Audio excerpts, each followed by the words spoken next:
وقال تعالى في موضع آخر إن الذين قالوا ربنا الله ثم استقاموا تتنزل عليهم الملائكة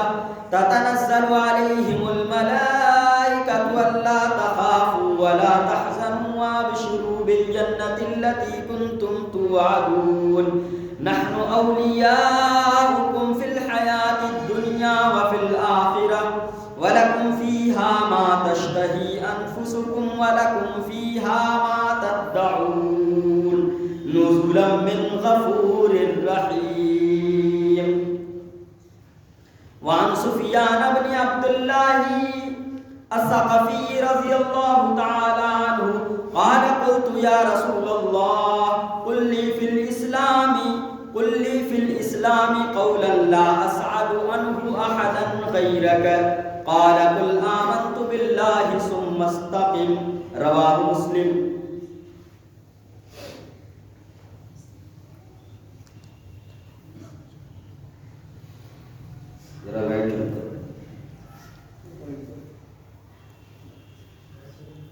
برادران اسلام، حاضرین جمعہ،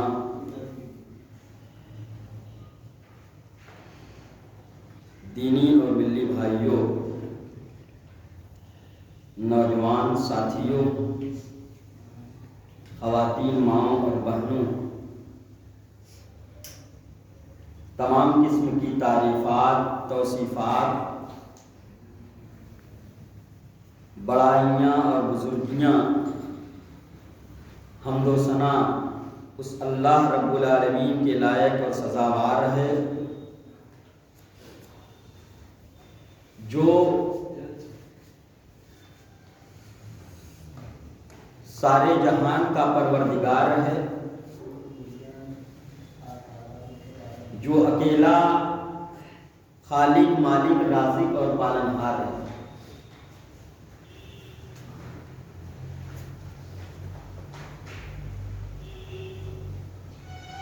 جس کے قبضے قدرت میں دنیا کی تمام چیزوں کی جانیں ہیں،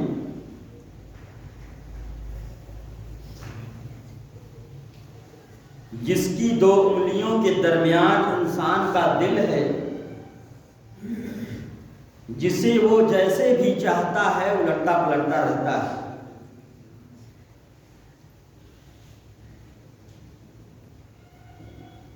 بادہ درود و سلام نازل ہوں اللہ کے تمام نبیوں پر، رسولوں پر، خصوصاً آخری نبی تاجدار مدینہ احمد مجتبی محمد مصطفیٰ صلی اللہ علیہ وسلم پر، کہ جنہوں نے دین اسلام کو ہم تک پہنچانے کے لیے ہر طرح کے مسائل کو، ہر طرح کی پریشانیوں کو، ہر طرح کے دکھوں کو جھیلا اور برداشت کیا.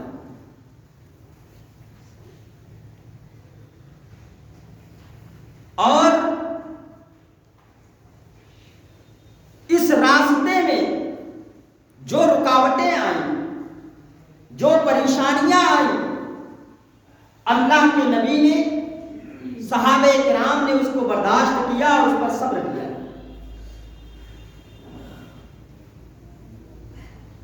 آج جو موضوع لے کر میں آپ حضرات کے سامنے حاضر ہوا ہوں وہ ہے ایمان اور استقامت.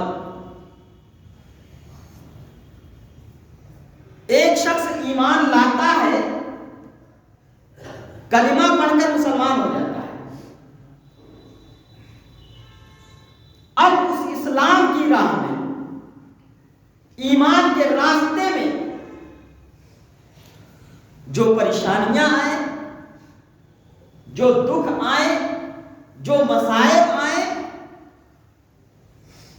اس کو برداشت کرے، اس پر صبر کرے اور اس پر قائم ہو جائے، اس پر جم جائے اور اس پر ڈٹ جائے، اسی کا نام استقامت ہے. ایمان کی راہ میں جو بھی مصائب آئے اس کو برداشت کرے، اس سے اپنے پیر کو پیچھے نہ کھینچے بلکہ اس پر جمع رہے، ڈٹا رہے، اسی کا نام استقامت ہے. تاریخ گواہ ہے کہ جب مسلمان مسلمانوں نے نبی اکرم جناب محمد رسول اللہ صلی اللہ علیہ وسلم نے اسلام کی دعوت کو پیش کیا اور لوگ اسلام کے اندر جوک در جوک داخل ہونے لگے، تو کفار اور مشرکین اور اللہ کے دشمن ان کو نقصان پہنچانے کے لیے، ان کو پریشان کرنے کے لیے، ان کو دکھ پہنچانے کے لیے کھڑے ہو گئے اور ہر طرح سے جیسے بھی ہو سکا ان کو تکلیفیں پہنچائیں، دکھ دیے۔ لیکن قربان چاہیے اس نبی کے اوپر، قربان چاہیے صحابہ کی جماعت کے اوپر جو ایمان لانے کے بعد ایمان کی راہ میں تمام مسائل کو برداشت کیا، تمام پریشانیوں کو جھیلا، تمام دکھوں کو برداشت کیا اور ایمان سے ایک قدم بھی پیچھے نہ ہٹے۔ ان کی مثال، ان کی زندگی ہمارے لیے مثال ہے، ان کی زندگی ہمارے لیے نمونہ ہے۔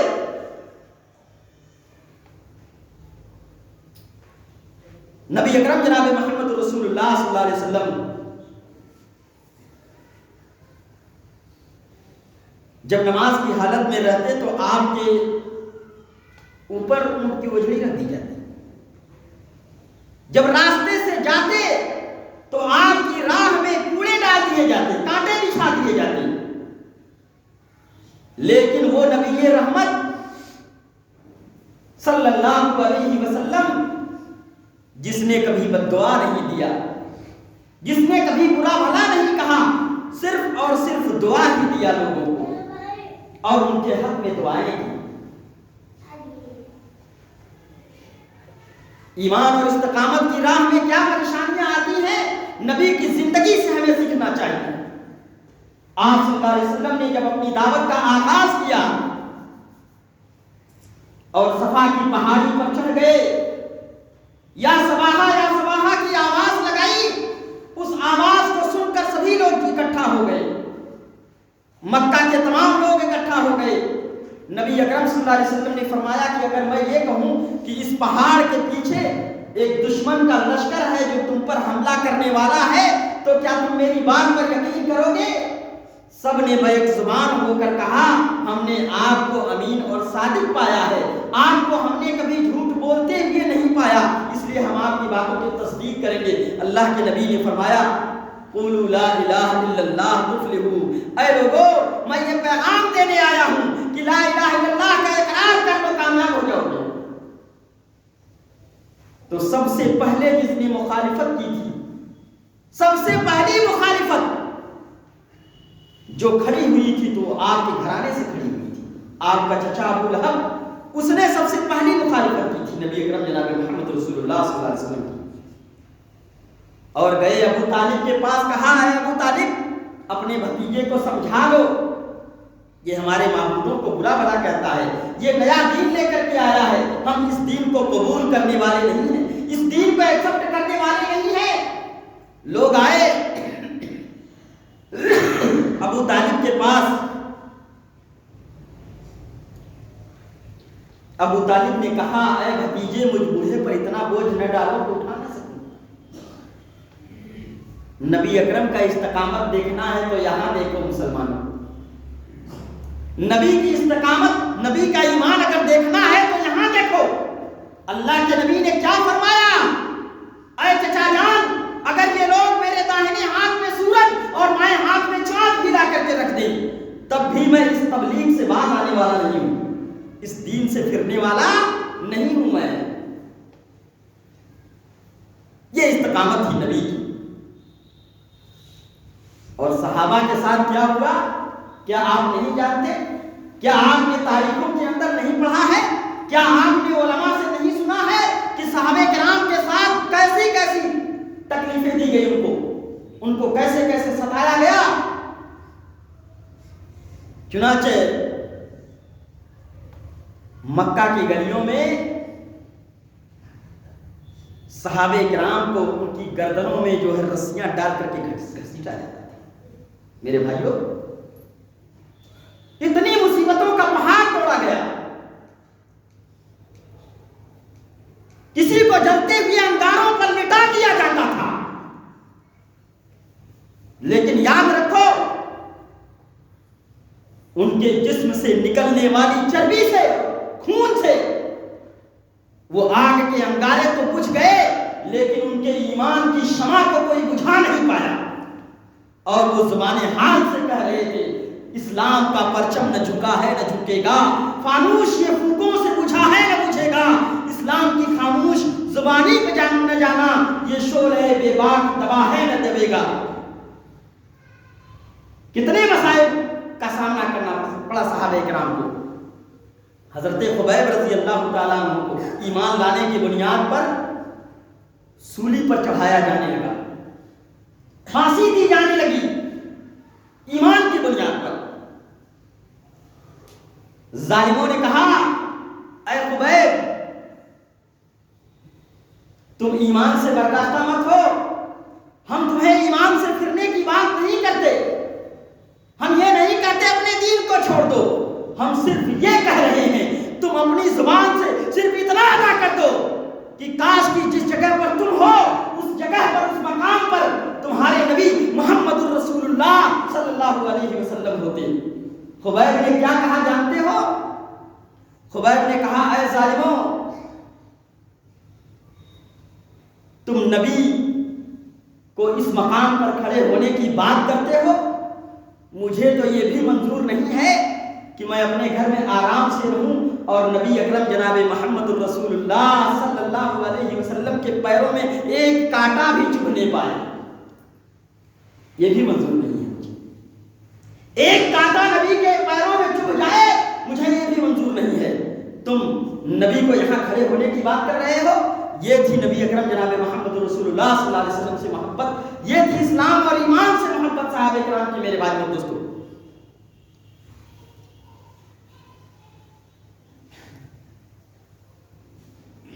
حضرت عبداللہ بن حذافہ السہمی رضی اللہ تعالیٰ عنہ کا استقامت دیکھو۔ روم کے بادشاہ نے کہا، حضرت عمر فاروق رضی اللہ تعالیٰ عنہ کی دور خلافت تھی، روم کے بادشاہ نے کہا کہ اگر اسلام مسلمانوں کا کوئی کمانڈر یا کوئی سپاہی گرفتار ہو تو میرے پاس لے کر کے آنا۔ چنانچہ اللہ کا کرنا ایسا ہوا کہ عبداللہ بن حذافہ السہمی رضی اللہ تعالیٰ عنہ ایک جنگ کے اندر گرفتار ہو گئے، فوج کے کمانڈر تھے۔ روم کے بادشاہ نے اپنے پاس بلایا اور اس نے کہا کہ دنیا کی جو دولت لینی چاہو تم لے لو، لیکن اسلام سے پھر جاؤ، عیسائیت قبول کر لو۔ حضرت عبداللہ بن حذافہ السہمی رضی اللہ تعالیٰ عنہ کا ایمان دیکھو، ان کی استقامت دیکھو، دیکھو دین پر کیسے وہ جمے تھے۔ عبداللہ بن حذافہ السہمی رضی اللہ تعالیٰ عنہ کا خدا کی قسم ایسا نہیں ہو سکتا کہ میں اپنے دین کو چھوڑ دوں، میں اپنے دین کو چھوڑ کر تمہارے دین میں داخل ہو جاؤں، ایسا نہیں ہو سکتا۔ بادشاہ نے کہا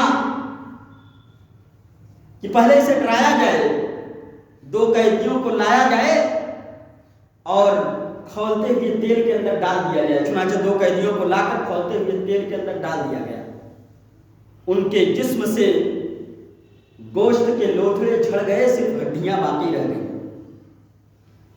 بادشاہ نے کہا دیکھ رہے ہو یہی تمہارا انجام ہوگا؟ کہا کوئی پرواہ نہیں۔ پھر آنکھوں سے زاروں کے تار آنسو گرنے لگے، رونے لگے۔ بادشاہ کے آدمیوں نے کہا کہ بادشاہ سلامت یہ تو رو رہا ہے، کہا لگتا ہے کہ اس کے دل کے اندر خوف پیدا ہو گیا ہے، اب یہ اسلام کو چھوڑ دے گا۔ لایا گیا، کہا لے آؤ میرے پاس۔ لایا گیا عبداللہ بن حذافہ السہمی رضی اللہ تعالیٰ عنہ کو بادشاہ کے پاس۔ کہا شاید کہ اب تم اسلام کو چھوڑ دے گو، کہا ایسا ہرگز نہیں ہو سکتا۔ کہا پھر تمہاری آنکھوں سے آنسو جاری کیوں ہو گئے؟ کہا آج تو میں اس لیے رو رہا ہوں، میری آنکھوں سے آنسو اس لیے جاری ہیں کہ آج اللہ تعالیٰ نے مجھے میرے جسم کے اندر ایک جان دیا ہے، اللہ نے میرے جسم کے اندر ایک جان دیا ہے، اگر اللہ تبارک و تعالی میرے جسم کے اندر 100 جان دیا ہوتا تو اس کو بھی اللہ کے راستے میں قربان کر دیتا۔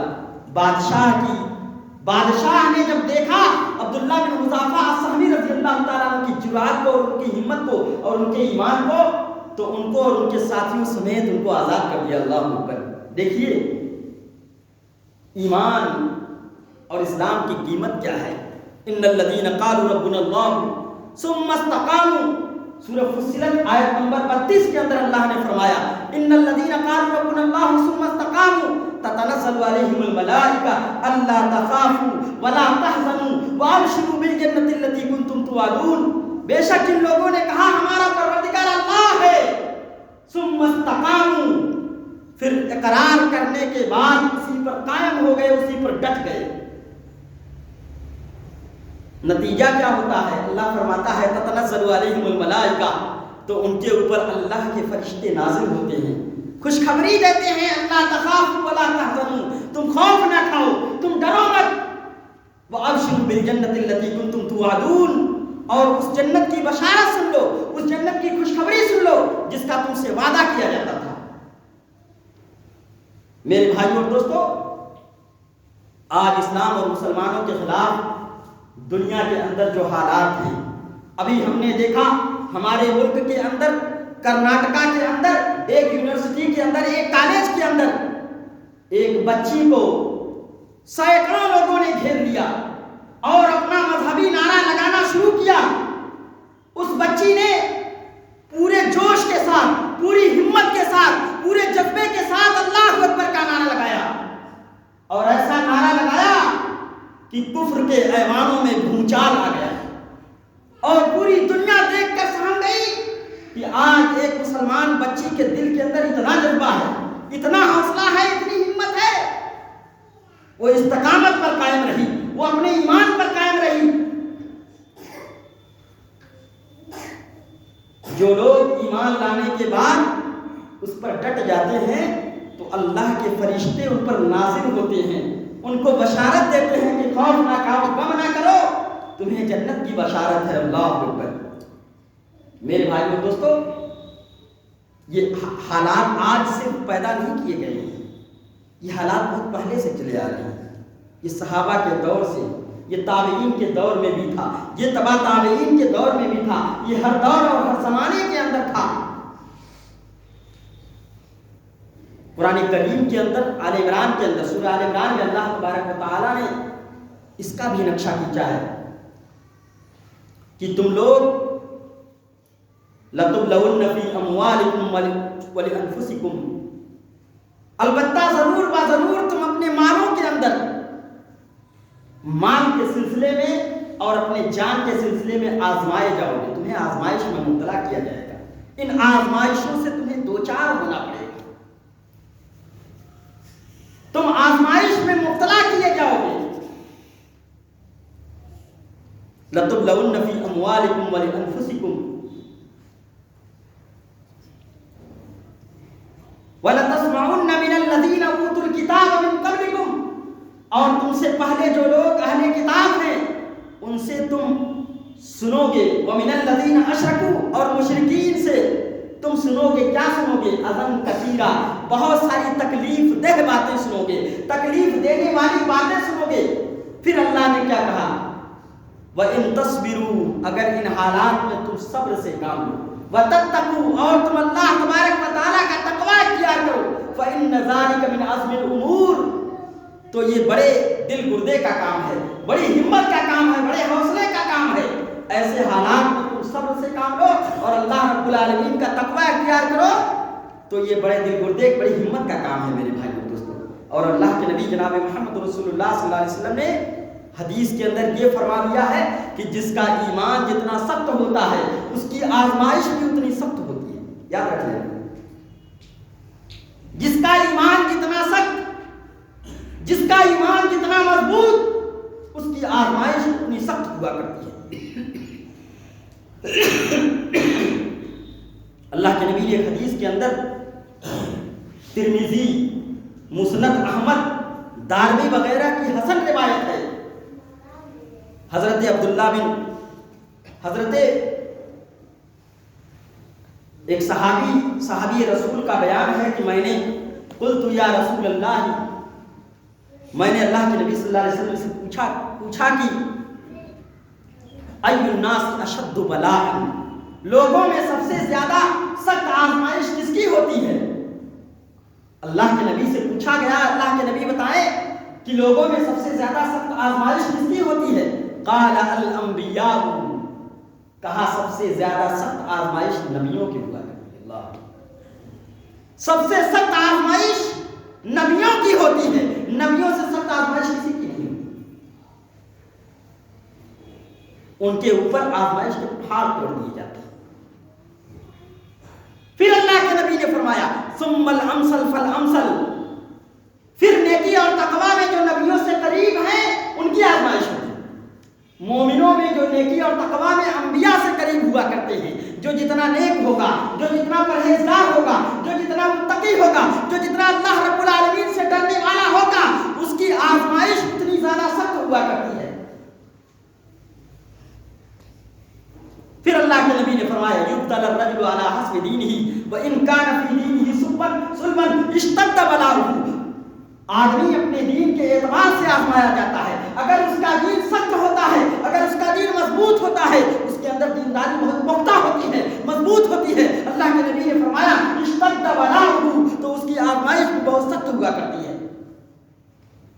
وَإِن كَانَ فِي دِينِهِ رِقَّةً ابْتُلِيَ عَلَى حَسْبِ دِينِهِ، پھر اللہ کے نبی نے فرمایا اگر اس کے دین کے اندر نرمی ہوتی ہے، اگر دین نرم ہوتا ہے، دین انسان کا کمزور ہوتا ہے، تو اس کی آزمائش بھی کمزور ہوا کرتی ہے۔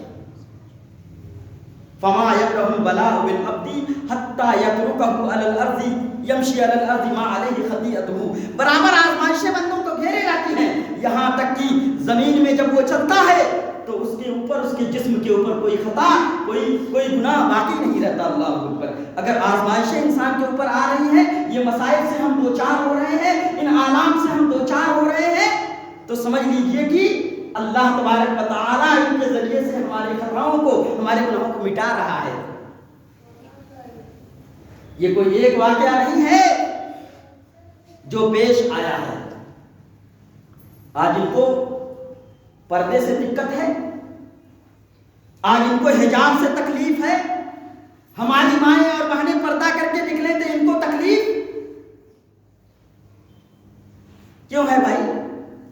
اگر ہم اپنے اسلامی شعار کے ساتھ زندہ رہنا چاہتے ہیں، اگر ہماری مائیں اور بہنیں اپنی زندگی پردے میں رہ کر کے گزارنا چاہتی ہیں، اپنی تعلیم کو پردے میں رہ کر کے مکمل کرنا چاہتی ہیں، تو کسی کو کیا اعتراض ہے، کسی کو کیا تکلیف ہے؟ اور پھر ہمارے ہندوستان کا کانسٹیٹیوشن، ہندوستان کا آئین بھی تو ہمیں اجازت دیتا ہے کہ ہم اپنی مذہبی آزادی کے ساتھ ہندوستان کے اندر زندگی گزاریں۔ یہ ایک واقعہ نہیں ہے، آپ اٹھائیں پیچھے چلے جائیں۔ سمیہ کو ایمان لانے کے بعد، سمیہ بھی ایک عورت تھی، صحابیہ تھی، ایمان لانے کے بعد ابو جہل نے کیا کیا؟ ان کے ایک پیر کو ایک اونٹ کے پیر میں باندھ دیا، دوسرے پیر کو دوسرے اونٹ کے پیر میں باندھ دیا، اور اس کے بعد کہا سمیہ پلٹ آؤ، دین کو چھوڑ دو، اسلام کو چھوڑ دو۔ سمیہ نے کیا کہا؟ بھلا کوئی جنت بھی دیکھ کر کے واپس آتا ہے؟ آج اللہ تبارک و تعالیٰ مجھے میری جنت دکھا رہا ہے۔ اللہ، ابو جہل نے نیزہ مارا، دونوں اونٹوں کو دونوں طرف ہانک دیا، ایک کا رخ مشرق کی طرف، دوسرے کا رخ مغرب کی طرف، اونٹوں کو ہانک دیا۔ سمیہ کے جسم کے دو ٹکڑے ہو گئے، لیکن سمیہ کے جسم سے، سمیہ کے ہونٹوں سے مسکراہٹ نہیں چھین پایا۔ اتنی تکلیفیں دی گئی تھی، ایمان کو ہماری ماں بہنوں نے کبھی نہیں چھوڑا، اسلام کو ہماری ماں اور بہنوں نے کبھی نہیں چھوڑا، اس کے شعار کو کبھی نہیں چھوڑا۔ اور پردے کی میں بات کروں، ایک صحابیہ نبی اکرم جناب محمد رسول اللہ صلی اللہ علیہ وسلم کی خدمت میں حاضر ہوئی، کہا اللہ کے نبی میرے لیے دعا کر دیں، مجھے مرگی کی بیماری آتی ہے، مجھے مرگی کی بیماری آتی ہے، جب میں بے ہوش ہو جاتی ہوں تب میرا پردہ کھل جاتا ہے۔ اے اللہ کے نبی، دیکھو پردے سے کتنی محبت تھی صحابیات کو، میری ماں اور بہنوں کو پردے سے کتنی محبت تھی۔ کہا جب میں جو ہے جب بے ہوش ہو جاتی ہوں تو میرا پردہ کھل جاتا ہے۔ اے اللہ کے نبی، آپ اللہ رب العالمین سے دعا فرما دیں کہ اللہ تبارک و تعالی میری اس بیماری کو دور کر دے۔ اللہ کے نبی نے فرمایا اگر تو صبر کرے وَإِن صَبَرْتِ فَلَكِ الْجَنَّةُ، اگر تو اسی حالت میں صبر کر لے جائے تو تیرے لیے جنت ہے۔ اس عورت نے کہا اللہ کے نبی تھوڑا سا مجھے سوچنے کا موقع دیں، تھوڑا سا غور کرنے کا موقع دیں۔ پھر اس کے بعد کہتی ہے کہ اللہ کے نبی صلی اللہ علیہ وسلم میں صبر کرنے کے لیے تیار ہوں، مجھے جنت چاہیے، میں جنت لینے کے لیے تیار ہوں۔ پھر کہا دیکھیے پردے کی کتنی خبر ہے، پردے کی کتنی فکر ہے اس کو۔ اس عورت نے کہا اے اللہ کے نبی صرف آپ اتنا دعا کر دیجئے اللہ تبارک و تعالیٰ سے کہ میں بے پردہ نہ ہویا کروں۔ اللہ کے نبی نے دعا کر دیا۔ میرے بھائیو دوستو، یہ پردے کی اہمیت تھی۔ اور حیا تو ایمان کا حصہ ہے۔ اگر حیا نکل جائے، اگر شرم نکل جائے تو ایمان ختم ہو جاتا ہے۔ اللہ کے نبی نے حدیث کے اندر ارشاد فرمایا الحیاء والایمان قرنا جمیعا، حیا اور ایمان ساتھ ساتھ چلتے ہیں۔ حیا اور ایمان کا چوری دامن سے رشتہ ہے، چوری دامن کا رشتہ ہے حیا اور ایمان کا۔ اگر حیا نہیں تو ایمان نہیں۔ اگر شرم ختم ہو گئی، اگر پردہ ختم ہو گیا، اگر حیا ختم ہو گئی تو ایمان ختم ہو گیا۔ ایمان نام کی کوئی چیز ایک مسلمان کے اندر، ایک انسان کے اندر باقی نہیں رہتی اگر حیا چلی گئی میرے بھائیو دوستو۔ اور اللہ کے نبی نے ایک حدیث کے اندر فرمایا کہ والحیاء شعبۃ من الایمان، حیا ایمان کا حصہ ہے، حیا ایمان کا حصہ ہے، حیا ایمان کا حصہ، حیا ایمان کا ایک شعبہ ہے میرے بھائیو دوستو۔ آج جو حالات ہیں، کیا پیغام مجھے ملتا ہے، کیا پیغام ہمیں مل رہا ہے کہ ان حالات میں ہمیں صبر سے کام لینا ہے، ان حالات میں ہمیں صبر سے کام لینا ہے، اللہ رب العالمین سے ہمیں مدد طلب کرنا ہے اور اپنے ایمان اور اسلام پر قائم رہنا ہے۔ اپنے ایمان لانے کے بعد ہمیں استقامت اختیار کرنا ہے، اسی پر ڈٹ جانا ہے، اسی پر جم جانا ہے۔ پھر اس راہ میں چاہے آندھی چلے یا طوفان، بڑی سے بڑی مصیبت آ جائے، بڑے سے بڑے مصیبتوں کا پہاڑ ہمارے اوپر ٹوٹ پڑے، ہمیں ایمان سے پھرنا نہیں ہے، ہمیں ایمان سے ہٹنا نہیں ہے۔ اللہ تبارک و تعالیٰ سے دعا ہے کہ رب العالمین ہمیں اپنے ایمان پر قائم و دائم رکھے، رب العالمین ہمیں اپنے اسلام پر قائم و دائم رکھے، رب العالمین جب تک روئے زمین پر زندہ رکھے اسلام پر زندہ رکھے، اور جو ہمارا خاتمہ ہو تو خاتمہ بالخیر ہو۔ آمین وآخر دعوانا ان الحمدللہ رب العالمین۔ اقول قولی ھذا واستغفر اللہ لی ولکم ولسائر المسلمین فاستغفروہ انہ ھو الغفور الرحیم۔ الحمدللہ رب العالمین والصلاة والسلام علی نبیہ محمد وآلہ وصحبہ اجمعین، اما بعد ان اللہ